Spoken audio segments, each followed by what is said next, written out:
کہ اللہ کا حکم ہے کہ جب کسی سے نکاح کرو کسی عورت سے تو اس کا مہر ادا کرو. اور مہر کے معاملے میں یہ ہے کہ مطلقاً مہر ادا کرنا یہ واجب ہے, اس کو ادا کرنا ضروری ہے, لیکن اس میں عجلت کرنا چاہیے. کچھ لوگ مہر بہت تاخیر کرتے ہیں, بلکہ بعض لوگ کا حال تو یہ ہے کہ 4-4 6-6 بچے ہو گئے, داڑیاں سفید ہو گئی, 50-60 سال کی عمر میں پہنچ گئے, نکاح کو 40-40 سال ہو گئے, ابھی تک انہوں نے مہر دیا ہی نہیں. حالانکہ نکاح کے فوراً بعد مہر ادا کرنا چاہیے. یہاں تک فرمایا کہ بیوی کے قریب ہونے سے پہلے اس کا مہر اسے پہنچا دیا جائے.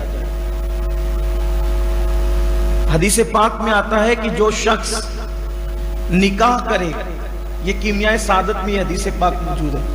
امام غزالی لکھتے ہیں کہ جو شخص نکاح کرے اور مہر نہ دینے کی نیت کرے کہ دینے